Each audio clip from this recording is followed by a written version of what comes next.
queria que você abrisse a sua Bíblia em Apocalipse. Abra a sua Bíblia em Apocalipse, capítulo de número 1. Nós vamos ler até o verso de número 3. Porém, eu vou trabalhar todo o texto de Apocalipse, então seria bom que você mantivesse a sua Bíblia aberta. Vamos juntos? Revelação de Jesus Cristo, que Deus lhe deu para mostrar aos seus servos as coisas que em breve deve acontecer, e que ele, enviando por intermédio do seu anjo, notificou ao seu servo João, o qual atestou a palavra de Deus e o testemunho de Jesus Cristo quanto a tudo o que viu. Bem-aventurados aqueles que leem e aqueles que ouvem as palavras da profecia e guardam as coisas nela escritas, pois o tempo está próximo. Você pode ler comigo junto o verso de número 3? Bem-aventurados aqueles que leem e aqueles que ouvem as palavras da profecia e guardam as coisas nela escritas, pois o tempo está próximo. Muitos têm tomado o livro de Apocalipse como um sinônimo de catástrofe. Tem muita gente que, quando fala a respeito de Apocalipse, ele acha que isso tem que ser entendido como um grande problema, uma grande tribulação. As pessoas, elas olham para o Apocalipse e não conseguem compreender o exato sentido daquilo que o livro de Apocalipse realmente trata conosco. O livro de Apocalipse, ele nos foi escrito para como que tirar o véu daquilo que estava escondido e agora será revelado a nós. O livro de Apocalipse é a revelação do final dos tempos, sim, mas é a revelação do final dos tempos com a certeza de que o Senhor, ele está no controle da nossa história. O livro de Apocalipse, ele nos mostra e nos trata algumas coisas muito práticas, muito certas. A gente tem aqui o significado de Apocalipse, que é revelação, é aquilo que estava escondido debaixo de um pano, e agora é como que eu tiro o pano para poder ver aquilo que estava ali, né? O autor do livro é o apóstolo João, a gente consegue ver isso muito claramente. Olha o versículo de número 4, né? O apóstolo João, ele se apresenta, João, às 7 igrejas que se encontram na Ásia. Este apóstolo é o mesmo que escreveu o Evangelho de João, a primeira, segunda, terceira carta de João. É este que é o autor do livro do Apocalipse. Ele estava na ilha de Patmos. Ele foi para lá exilado. A mensagem é basicamente assegurar que a vitória final da igreja está assegurada. O livro foi escrito por volta do ano 95 depois de Cristo. João ficou preso nessa ilha de Patmos entre o ano 93 até o ano 96 depois de Cristo. Ele veio a morrer, falecer por volta do ano 99, e ele foi para lá pura e simplesmente porque Domiciano, que estava ali perseguindo, esmagando a igreja, ele quer tirar o último dos apóstolos de cena, não queria torná-lo um mártir, então ele o exila nesta ilha, e lá ele tem então a visão do final dos tempos. João vê tudo aquilo que vai acontecer, João vê as coisas que estavam acontecendo, e nós hoje vivemos dias que são dias que eu diria até estranhos, porque nós vamos encontrar nos nossos dias pessoas que estão cheias de incertezas, pessoas que têm medo de tudo, que estão ansiosas, e aí, desta forma, qualquer vento de doutrina as levam. E aí, quando elas olham para o livro de Apocalipse, a gente vai encontrar algumas coisas interessantes. Primeiro, que a gente vai encontrar algumas pessoas que têm medo do livro de Apocalipse. Como eu disse, elas associam o livro de Apocalipse à tribulação, à angústia, à final dos tempos, né? E isso vai despertar alguns sentimentos contraditórios, porque algumas pessoas olham e falam assim: não, o livro de Apocalipse é só desgraça. Mas não é. O propósito do livro de Apocalipse é confortar a igreja. O que o João está trazendo é exatamente buscar com que a igreja seja confortada. Por quê? Domiciano estava perseguindo a igreja. Os irmãos estavam sendo massacrados, estavam sendo mortos, estavam sendo torturados, estavam sendo levados para a arena, comidos por bestas feras. E aí João então recebe da parte de Deus uma visão para poder mostrar que Cristo conduziria a sua igreja à vitória. O livro de Apocalipse é para a gente poder olhar, olha, não se preocupe, porque você pode estar debaixo do caos, você pode estar agora num momento que você não entende nada, você pode estar sofrendo e sofrendo muito, mas o final da história, Cristo é vencedor e a sua igreja vence com Ele. Os eleitos estarão junto com Deus. Os salvos desfrutarão da eternidade. Persevere, mantenha a sua fé. Por isso o livro de Apocalipse ele traz para nós isso. É a condução de Cristo à igreja. Mas há algo muito interessante no livro de Apocalipse, porque ele é o único livro que tem uma ordem clara para que nós possamos lê-lo. É o verso de número 3 que nós repetimos. Bem-aventurados aqueles que leem e aqueles que ouvem. Portanto, ele é um livro que há da parte de Deus uma ordenança muito clara, que nós devemos lê-los, que nós devemos pregá-lo. E em todo o livro de Apocalipse há 7 bem-aventuranças, e a primeira é essa. A primeira bem-aventurança é: leia o livro, pregue o livro. E aí, de novo, vem algo interessante, porque se por um lado tem muita gente que não gosta de ler, porque fica temeroso com o livro do Apocalipse, também tem muitos pregadores que não gostam de pregar. Por exemplo, João Calvino, ele dizia que não conseguia pregar Apocalipse. João Calvino não tem um estudo sequer, não tem um sermão sequer em cima de Apocalipse.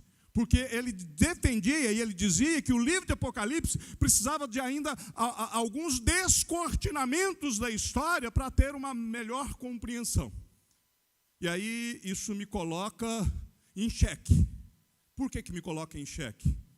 Porque eu entendo que nós precisamos pregar Apocalipse, mas ao mesmo tempo eu preciso me recolher à minha insignificância e entender que certos símbolos que estão em Apocalipse, não serei eu, mísero pecador, que vou conseguir desvendar tudo para você.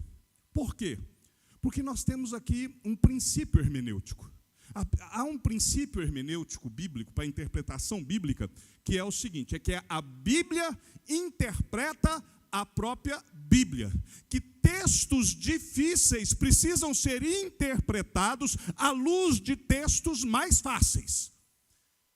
E aí, quando eu vejo e olho, por exemplo, as profecias do Antigo Testamento, que tratavam a respeito da vinda, a primeira vinda do Messias, e também tratava a respeito da vinda do Messias glorioso, tanto que você vai ter no Antigo Testamento algumas coisas que você vai ver descortinadas em Apocalipse, aí eu me lembro de que no período da vinda de Jesus, a imensa maioria não conseguia entender as escrituras que o Messias viria como servo sofredor.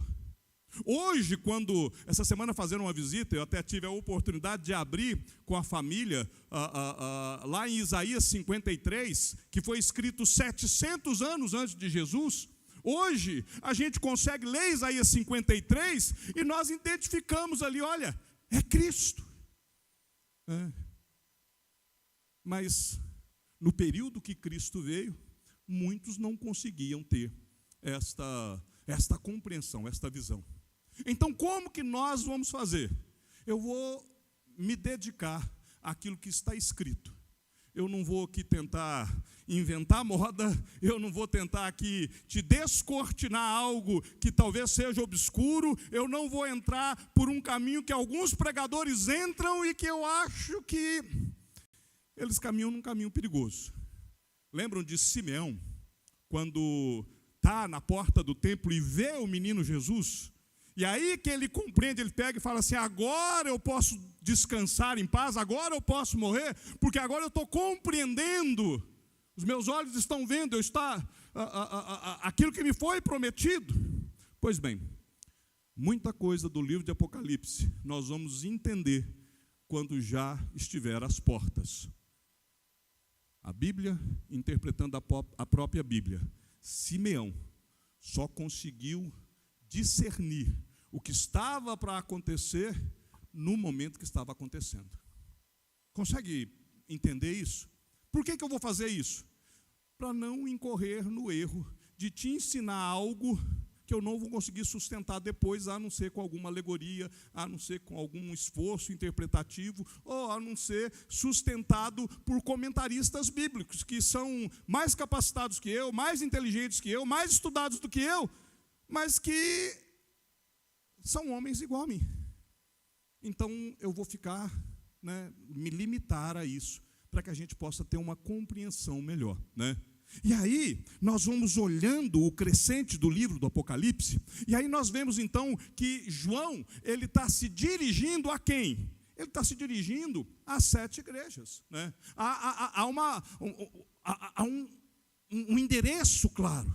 Verso de número 4, João,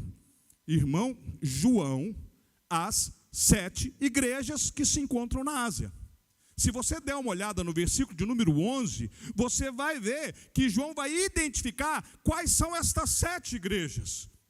E aí lá ele vai dizer que é a igreja de Éfeso, Esmirna, Pérgamo, Tiatira, Sardes, Filadélfia e Laodiceia. A partir do domingo que vem, nós vamos começar a estudar cada uma dessas igrejas. Nós vamos estudar a igreja de Éfeso no próximo domingo, mas é o endereço. A igreja está sendo instruída. Mas a gente precisa aqui entender que estas 7 igrejas, que estão mencionadas no verso de número 11, elas representam a totalidade da igreja. Desde o período do Antigo Testamento até o dia da volta de Jesus, todas as igrejas estão representadas ali. Essas igrejas, as 7 igrejas, elas representam a igreja cristã universal.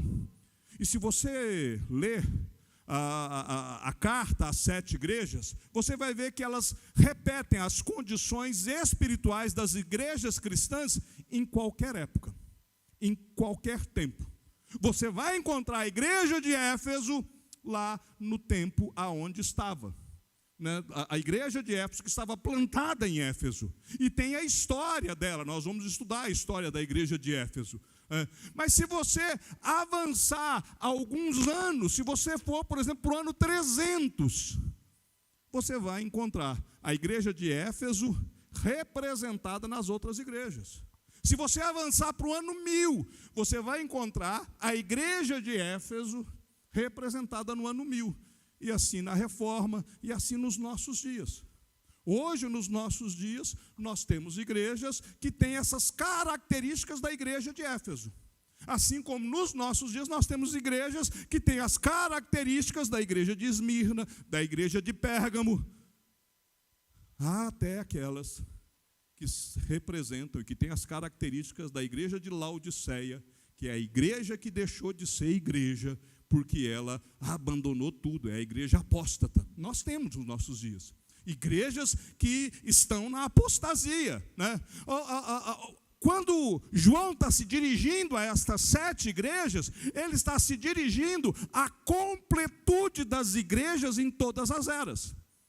Se você der uma olhada, você vai ver que naquela região onde estão as 7 igrejas, havia outras igrejas ali. Por exemplo, a igreja de Colossos estava próximo dessas 7 igrejas. A igreja de Troade, lembra que Paulo vai para Troade, onde ele tem a visão de um varão macedônio, que fala, passa Macedônia, ajuda-nos. Está naquela região. A igreja de Hierápolis, e havia ali outras igrejas. Só que o apóstolo João está se dirigindo a estas 7 igrejas, porque estas 7 igrejas, elas estão numa estrada romana, que faz todo um caminho. E aí, João, então, está como que fechando um círculo em volta dessas igrejas, para poder mostrar o sinal da aliança de Deus com as igrejas em todas as épocas, em todas as eras.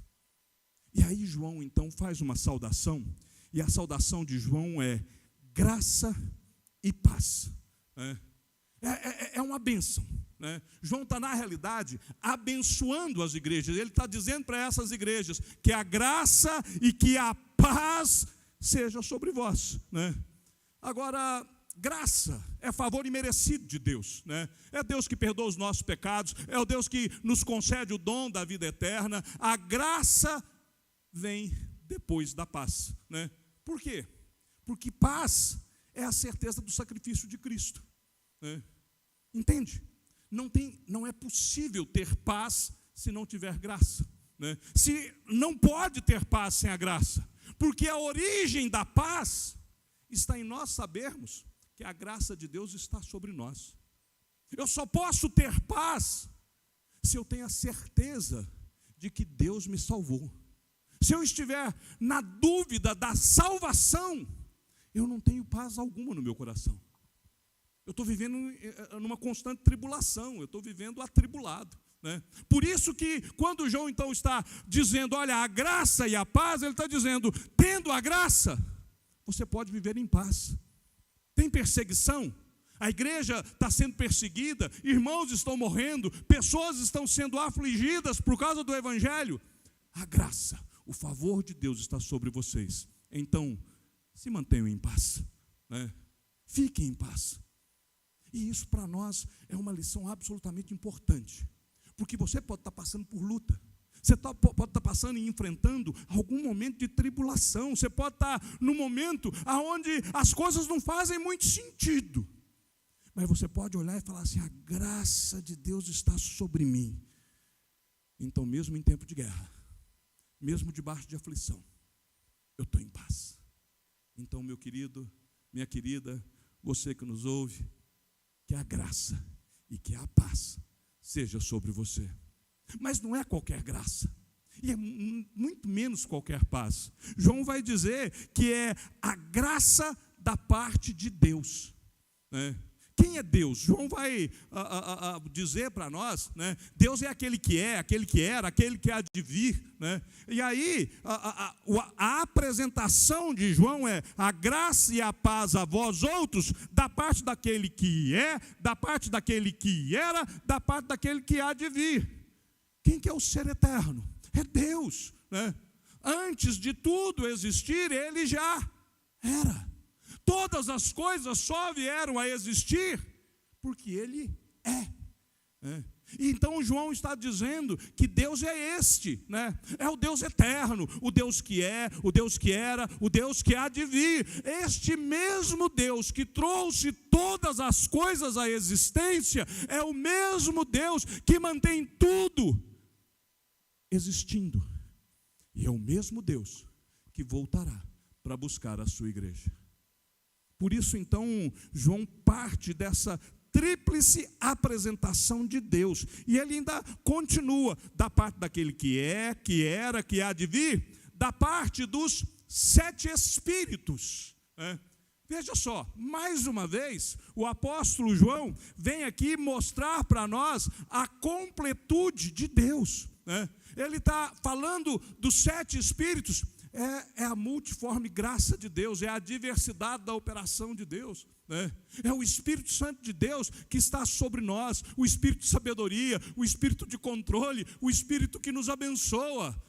O que João está mostrando dos 7 Espíritos é a totalidade do Espírito Santo.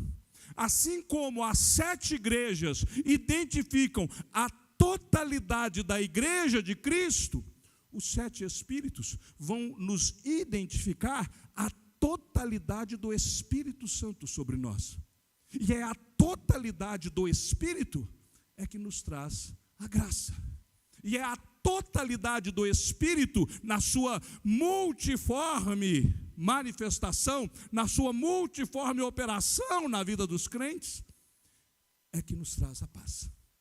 Graça e a paz. E João vai continuar de Deus, do Espírito e de Jesus Cristo. João vem nos apresentar o mistério, porque a gente vai entender pela fé, o mistério daquilo que nós chamamos de trindade. Eu não gosto muito do termo trindade, eu prefiro triunidade. Por que eu não gosto do termo trindade? Porque o termo trindade não aparece na Bíblia. Ele foi cunhado, ele foi elaborado a partir do entendimento da manifestação de Deus Pai, Filho e Espírito Santo.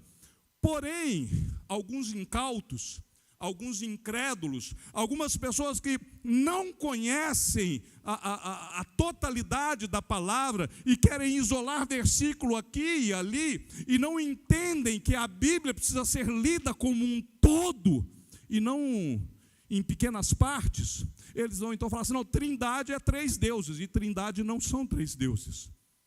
Por isso que eu gosto do termo triunidade, para que a gente possa entender.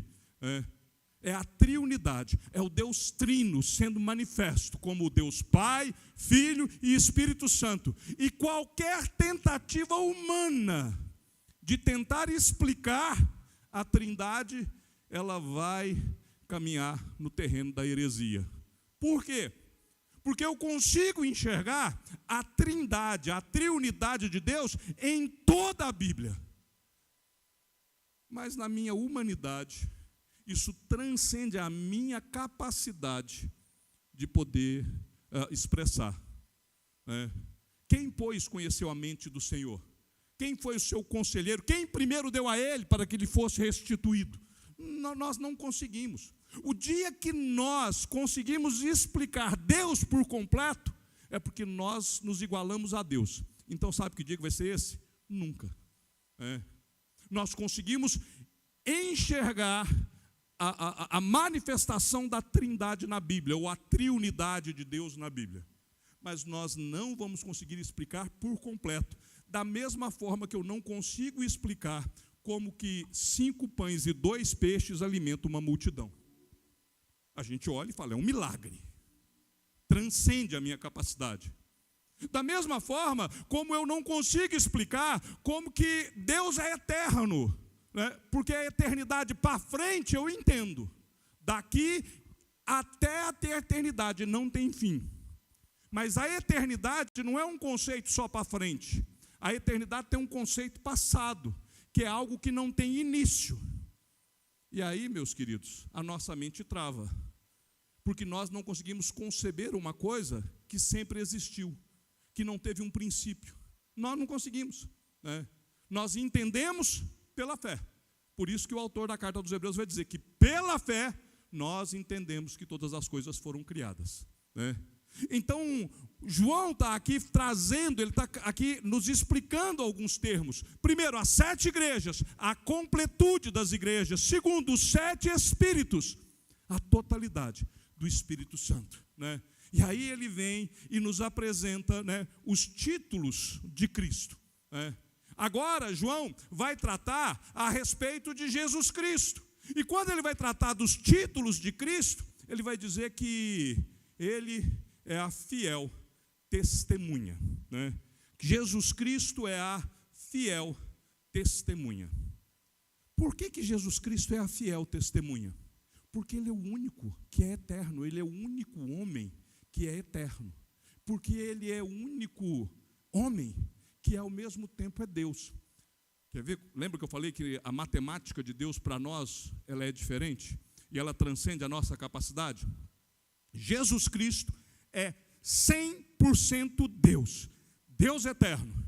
A Bíblia diz que todas as coisas foram feitas por intermédio dele, sem ele nada do que foi feito se fez. Jesus Cristo é 100% Deus.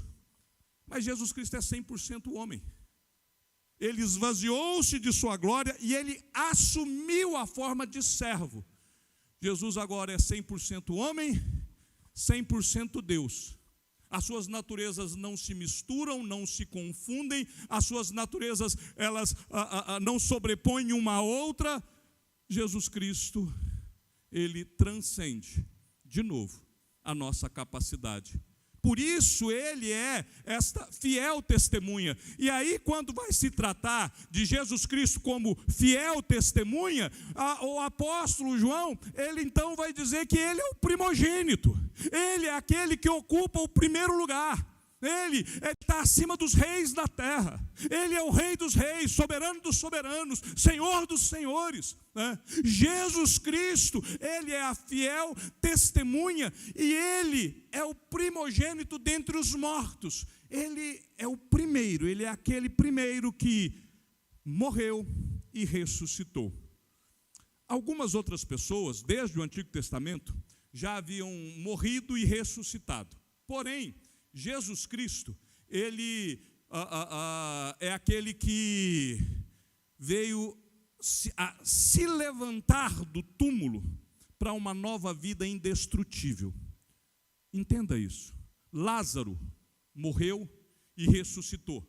A filha de Naim morreu e ressuscitou, né? O filho da viúva de Naim morreu e ressuscitou. A filha de Jairo morreu e ressuscitou. Lembra do soldado que, quando colocado no túmulo, se encostou nos ossos de Eliseu? Ele tinha morrido e ressuscitou.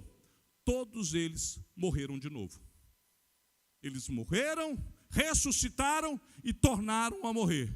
Jesus, o primogênito de entre os mortos, ele é aquele que morreu, não porque a morte o venceu. Lembra na crucificação? Que é Cristo quem entrega a sua vida. Pai, nas tuas mãos entrego o meu espírito. É a última palavra de Cristo na cruz. Cristo, ele emite 7 palavras, né? A 6ª palavra é tetelestai. Ele está dizendo: está pago, está consumado, eu paguei o preço, eu liquidei a fatura. E a última palavra é: Pai, nas tuas mãos entrego o meu espírito. Por quê? Porque como é que a morte vai vencer o autor da vida? Como é que a morte poderia vencer Jesus? Ela não venceria, né? Por isso Cristo, depois de pagar todo o preço, a fiel testemunha, ele então deliberadamente se entrega, ele deixa o seu espírito se esvair para que ele morra e ressuscite ao 3º dia, o primogênito de entre os mortos, porque a morte nunca mais vencerá Cristo. Ela não venceu na cruz e ela não vencerá na eternidade. Ela já foi derrotada. O último inimigo a ser derrotado era a morte, né? Então, Jesus Cristo, ele venceu a morte não tem domínio sobre ele. E o apóstolo João continua dizendo que ele, além de ser a fiel testemunha, o primogênito entre os mortos, ele é o soberano dos reis da terra. Os reis terrenos, eles podem procurar destruir a igreja. Essa semana eu estava lendo, orando e lendo sobre a Coreia do Norte. A Coreia do Norte é o lugar, atualmente é o 2º lugar, onde há a maior perseguição aos cristãos, né? Durante muitos anos foi o primeiro lugar, o lugar onde o evangelho era mais perseguido. E eles desde sempre tentam destruir a igreja, né? Na China, né? Desde a Revolução, eles tentam destruir a igreja, né? Mas sabe o que acontece? Sempre que a igreja é perseguida, sempre que o sangue dos crentes cai sobre a terra, é como que adubo, né? Porque aonde a igreja é perseguida, ela se fortalece. Aonde a igreja está debaixo de perseguição, ela se fortalece. Por isso Cristo é o soberano dos reis da terra. Ele honra a sua igreja, mesmo debaixo de perseguição. Não tem nenhuma instituição mais perseguida no mundo do que a igreja de Cristo. Ela é perseguida. A gente aqui no Brasil, a gente está numa situação muito tranquila, né? Nós não somos perseguidos, né? Nós não somos mortos, nós não somos presos por causa da palavra, né? Mas há muitos lugares do mundo onde você ser cristão significa que você simplesmente coloca o seu pescoço na forca, né? E sabe o que acontece nesses lugares? Enquanto que os soberanos da terra, os reis terrenos querem destruir a igreja, Jesus Cristo, o rei do rei, o senhor dos senhores, ele não deixa que a sua igreja morra. Cristo mantém a sua igreja de pé. Por isso ele é o soberano dos reis da terra, porque os reis da terra passam, eles caem, eles morrem. A igreja de Cristo, que foi tremendamente perseguida no seu nascedouro em 300 anos, ela era maior do que o Império Romano. Em 300 anos, ela era maior do que o próprio império, a ponto do que o imperador olha e fala: eu sou imperador de um império, aonde eu já não sou mais o César, eu não sou mais o Deus deles. Eu estou perseguindo eles e eles só estão multiplicando. E aí, politicamente, ele pegou e falou assim: bom, o negócio é falar que eu sou cristão, porque agora eu vou conseguir dominar sobre um povo, e o povo vai acreditar que eu estou seguindo por esse caminho, e aí está tudo certo. Entendam, meus queridos, quem é o dono da igreja é Cristo. Quem é o Senhor da igreja é Cristo. Ele é a fiel testemunha, Ele é o primogênito de entre os mortos, Ele é o soberano dos reis da terra, né? A bênção está em Cristo, através do livramento que Cristo traz para a sua igreja. Quando Cristo morre e ressuscita, o seu povo morre e ressuscita com Ele. Quando Cristo é o dominador da história, a sua igreja é aquela que domina a história, né? Então, o apóstolo João, ele nos apresenta aqui, né? E ele vai continuar no versículo 5, ele vai dizer que Ele é aquele que nos ama, Ele é aquele que pelo seu sangue nos libertou dos nossos pecados, Ele é aquele que nos constituiu reinos e sacerdotes para o seu Deus e Pai. Então, a Ele a glória e o domínio pelos séculos dos séculos. O que João está dizendo? Olha, não se preocupe, o teu Senhor, o teu Cristo, aquele que morreu por você, Ele te ama, Ele já te libertou, Ele constituiu você como sacerdote. A função agora é sua. Não se importe com a sua vida. Não tenha a sua vida como preciosa, porque o teu Senhor é aquele que te colocou num reino e você é sacerdote dele. Mantenha-se fiel, né? Mantenha-se neste trabalho. E aí, então, finalmente, João vai chegar no versículo 8 e vai dizer, né, que Cristo se apresenta como o alfa e o ômega, né? Aquele que é, que era, que há de vir, o Todo-Poderoso. O que Cristo está dizendo aqui? Olha, eu sou o alfa, eu sou o princípio, eu sou o ômega, eu sou o fim. Eu faço a completude de todas as coisas. Eu faço, sou eu que realizo, eu estou desde o início, eu estarei até o final, né? Então, não se preocupe, eu sou o Todo-Poderoso, o poder está nas minhas mãos. E aí então, a partir do verso de número 9, João vai ter uma visão do Cristo glorificado, né? E eu vou... tudo isso que João vai ver aqui, né, do versículo 9 até o verso de número 16, ele vai trazer estas figuras, né, desta visão. Ele vai se apresentar de novo desta forma nas cartas específicas às 7 igrejas. E como nós vamos tratar nas 7 igrejas, eu vou detalhar esta visão que João teve aqui, a visão do Cristo glorificado, né?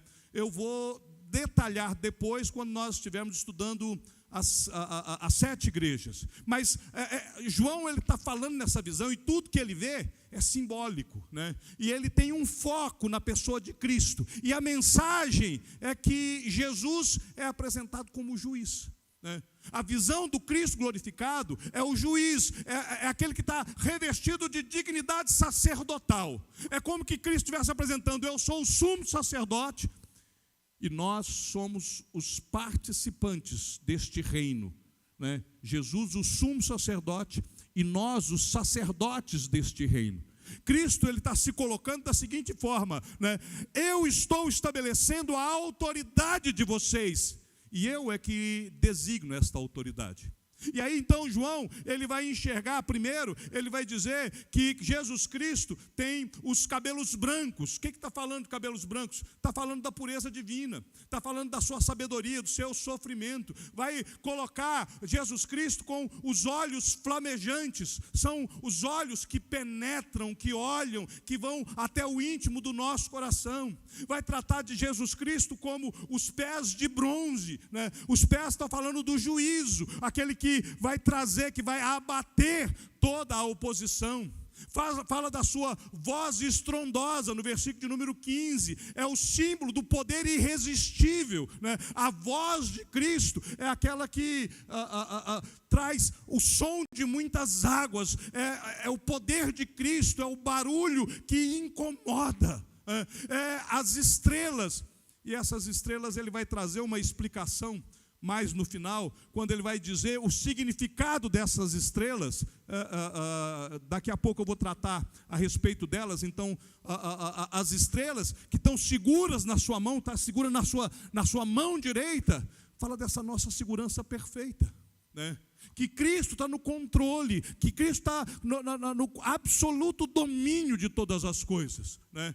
E aí fala a respeito da espada afiada de 2 gumes, é a palavra do Senhor, né? E que vem com a sentença inescapável. E aí ele vai dizer lá o seguinte, que na mão direita ele tinha 7 estrelas, e da sua boca sai a espada afiada de 2 gumes.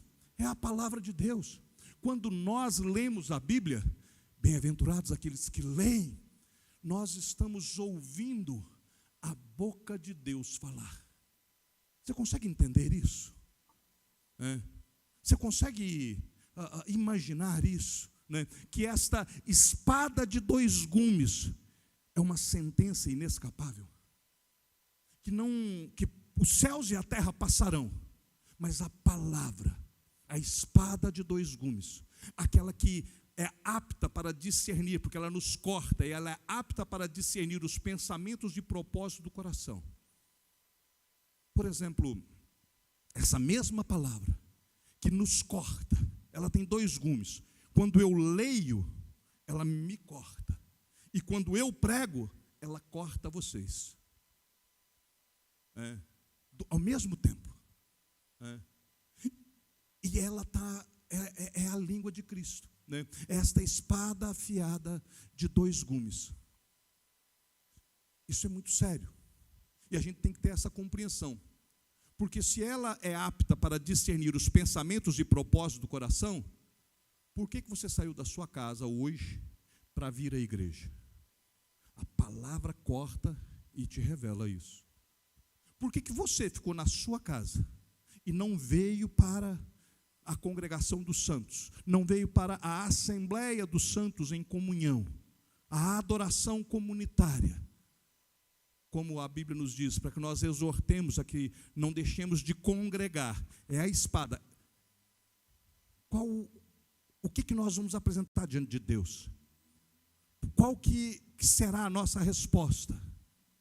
Porque a espada, a sua língua afiada, como uma espada de 2 gumes, ela está falando, e ela vem cortando, e ela vem trazendo a luz, aquilo que está lá dentro de nós, que só nós sabemos, né?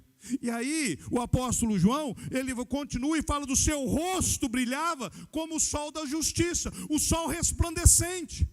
O que Cristo, o que João está vendo aqui? É a glória celestial. Ele está trazendo à memória o monte da transfiguração. Você lembra? Quando o Senhor Jesus sobe para o alto do monte, junto com Pedro, Tiago e João.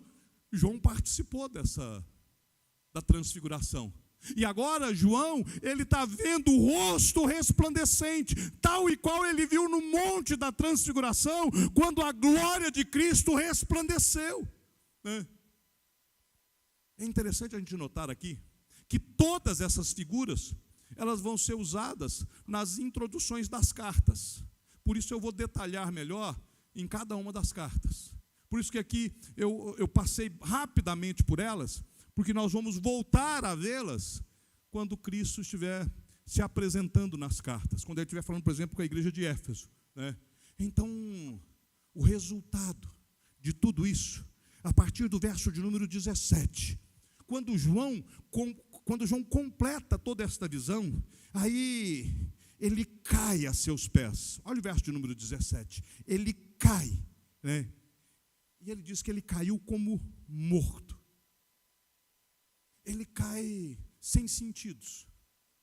Ele vê toda a glória de Deus. Ele tem a mesma experiência de Daniel, de Ezequiel, que viu o Senhor, né?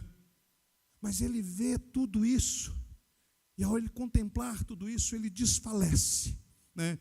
É como que se a vida tivesse se esvaindo dele, né? Porque ele é consumido por um santo temor. Ele está diante de Deus, e ele sabe que aquela espada de dois gumes está trazendo à luz os propósitos, os intentos do seu coração. Está mostrando quem verdadeiramente João é.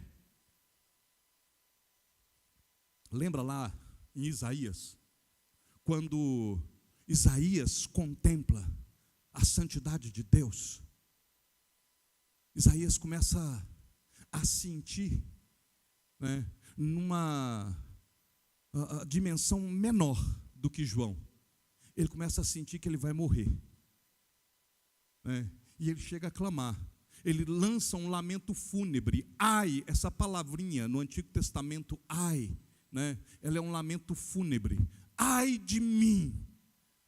Isaías, ao contemplar a santidade de Deus, ao contemplar a glória de Deus, numa dimensão menor do que João, ele fala: ai de mim, os meus olhos viram, eu sou pecador, eu vou morrer, não tem chance. O que o meu pecado diante da santidade de Deus vai acontecer? Eu serei consumido, eu serei morto.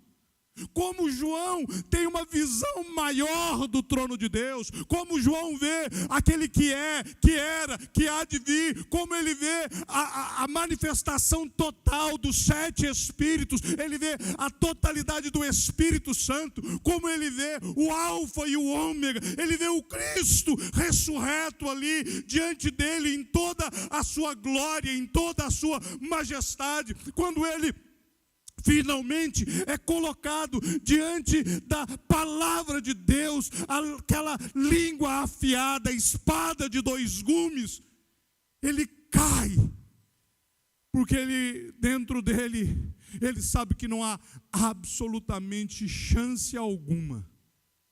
E é por isso então que Cristo se coloca perto dele, toca nele, põe sobre ele a mão direita, e aí Cristo diz: não temas,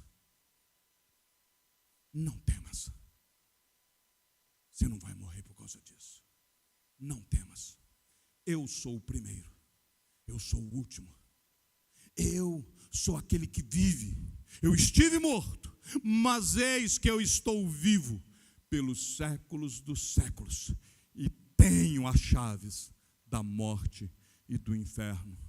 João, você não vai morrer agora. O decreto é meu. O juiz sou eu. Eu sou o que tenho o controle. E agora, João, então, confortado, animado, né? Ele que caiu aos pés como morto, né? E agora ele vê que Cristo vive, ele vê que ele reina, ele então recebe uma ordem da parte de Deus. Dá uma olhada no verso de número 19. Escreve, pois, as coisas que tens visto. Escreve, pois, as coisas que viste. Cristo está falando, tudo isso que você viu, tudo que você contemplou até aqui, escreve isso que você está vendo, né? As coisas que são, elas são uma realidade agora, elas são uma realidade neste tempo, você está vendo. E as que hão de acontecer, estas coisas que você está vendo, elas tratam do passado, presente e do futuro. As coisas que viste, as que são e as que hão de acontecer. Por isso que, quando nós nos dispusemos a pregar esta série de mensagens, né, o nosso objetivo é exatamente este, é de que nós possamos apresentar, né, e olharmos para o passado. A partir do próximo domingo, nós vamos olhar para o passado. Nós vamos olhar para a igreja de Éfeso, nós vamos olhar para a igreja de Esmirna, nós vamos olhar para a igreja de Pérgamo, de Tiatira, Sardes, Filadélfia, Laodiceia. E olhando para o passado, nós vamos olhar para nós, como igreja hoje. E à sombra dessas igrejas, olhando para o passado, nós então vamos reavaliar o nosso presente. O que nós temos de Éfeso? O que nós temos de Pérgamo?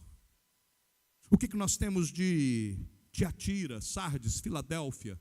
O que nós temos de Laodiceia? Olhando para o passado, e aí nós vamos reavaliar o nosso presente. Para quê? Para que nós possamos então ampliar a nossa visão de futuro. Tudo aquilo que foi escrito para o nosso ensino foi escrito, né?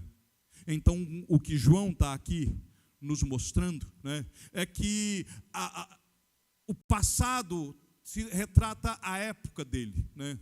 As profecias simbólicas de coisas que estavam ali, né, e que vieram a acontecer, né, são coisas que foram acontecendo no decorrer da história. Mas quando nós vamos olhando para a história da igreja, nós vamos vendo que tudo isso vai se repetindo, né? Nós vamos encontrar tudo isso, por exemplo, na era da reforma, assim como nós vamos encontrar no nosso tempo. Então, aquele que tem ouvidos, ouça o que o Espírito diz às igrejas. A palavra de Deus está falando conosco, né? E aí, né, logo depois de Cristo dizer, escreve as coisas que viste, as que são e as que hão de acontecer, nós faremos isso, nós vamos olhar para o passado, reavaliar o nosso presente, ampliar a nossa visão de futuro. Para quê? Porque o verso de número 20, Cristo então diz, sabe as 7 estrelas que você viu na minha mão direita? Né? Ele vai dizer, as 7 estrelas, né, e os 7 candeeiros, as 7 estrelas são os anjos das 7 igrejas. Quem que são esses anjos? Não são seres angelicais, de asinha, né, que estão na igreja, né? É a liderança da igreja, é o pastor da igreja, né? É aquele que Deus estabeleceu como líder da igreja, ao anjo da igreja. Essa semana não, tem uns 15 dias conversando com o pessoal, e eu, aliás, foi com a juventude, sábado, nós estivemos reunidos aqui, e eu falei um negócio para a juventude, que é o seguinte, eu já falei para a igreja o meu versículo preferido, para quem não sabe é João 3,16, porque em João 3,16 eu aprendo que Deus me ama e que Ele já pagou o preço por este amor, né? E o meu segundo versículo preferido é Mateus 5,16, porque Mateus 5,16 diz que através daquilo que eu faço, Deus será exaltado e glorificado. Então, as pessoas olharão para aquilo que nós, como igreja, estamos fazendo e glorificarão ao meu Deus e Pai. Então, o meu segundo versículo é Mateus 5,16. Mas o versículo que me confronta, o versículo que me faz todos os dias dobrar o joelho e clamar misericórdia da parte de Deus, o versículo que faz com que todo domingo eu suba neste púlpito tremendamente preocupado e na segunda-feira eu fico tremendamente abatido diante de Deus, é Hebreus 13:17. Porque em Hebreus 13:17 diz assim, obedecei a vossos pastores e guias. Até aí está falando com os membros da igreja. Mas a parte B dele diz assim, pois velam por vossas almas como quem hão de prestar conta. Ao anjo da igreja, aquele que vai prestar contas. Um dia, na eternidade, o pastor destas ovelhas e destas ovelhas, o pastor das ovelhas, o Cristo, vai me chamar e falar, Henrique, eu te coloquei numa posição como pastor. O que você fez? como que você cuidou do rebanho? Como é que você preparou o seu sermão? Como é que você cuidou das pessoas aflitas? O que você fez com o desamparado? Qual é a tua resposta? E é por causa disso que eu tremo e choro diante de Deus, por causa do meu ministério. Eu sei de onde eu vim, e eu sei quem me tirou de lá. E sei mais, que não há absolutamente nada em mim para eu estar aqui. E é por isso que quando eu leio aqui, que os anjos das 7 igrejas estão nas mãos direitas de Cristo, eu tremo ainda mais. Quer dizer que a profecia de Isaías recai sobre mim. Eu te sustento, eu te fortaleço com a minha destra fiel.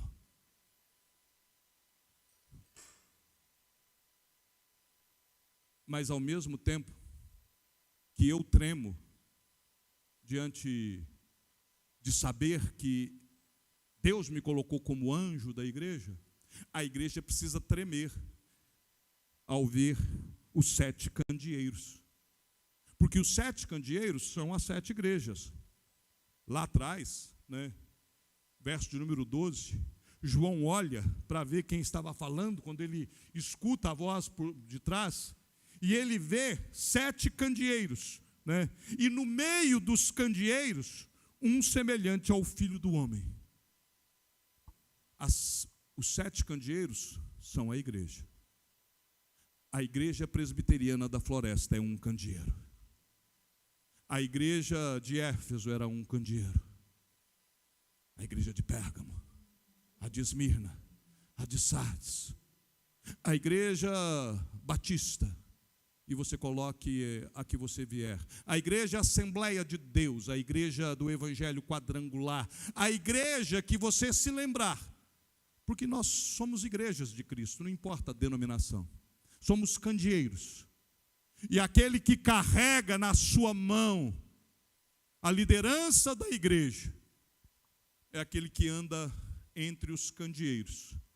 E sabe o que ele faz? Quando ele está andando entre os candeeiros, e ele vê que esta igreja deixou de cumprir o seu propósito, deixou de ser aquilo que ele chamou para ela ser, ele retira o candeeiro. Ele tira aquele candeeiro do lugar, porque o compromisso dele é com a sua palavra. Cadê a igreja de Éfeso? Cadê a igreja de Pérgamo? Tiatira, Esmirna, Sardes, Filadélfia? Cadê a igreja de Laodiceia? Cadê a igreja de Corinto? Cadê a igreja de Colossenses? Cadê a igreja de Tessalônica? Cadê a igreja presbiteriana dos Estados Unidos, a PC USA, que enviou Simonton para cá? Cadê a igreja aonde João Calvino pregou? Cadê a igreja aonde os irmãos Wesley foram tremendamente usados por Deus? Igrejas no decorrer da história que abandonaram o compromisso com Cristo, que abandonaram o compromisso da palavra, igrejas que deixaram de ser candeeiro, Cristo as removeu. E nós estamos aqui ainda com a nossa luz a brilhar. Por isso é que eu quero então olhar para o passado, para reavaliar o presente, porque eu não quero que no futuro Cristo retire o nosso candeeiro. Então, a partir do próximo domingo, você pode ler a igreja de Éfeso, porque domingo que vem é onde nós vamos pregar. Que Deus nos abençoe, em nome de Jesus. Pai santo e amado,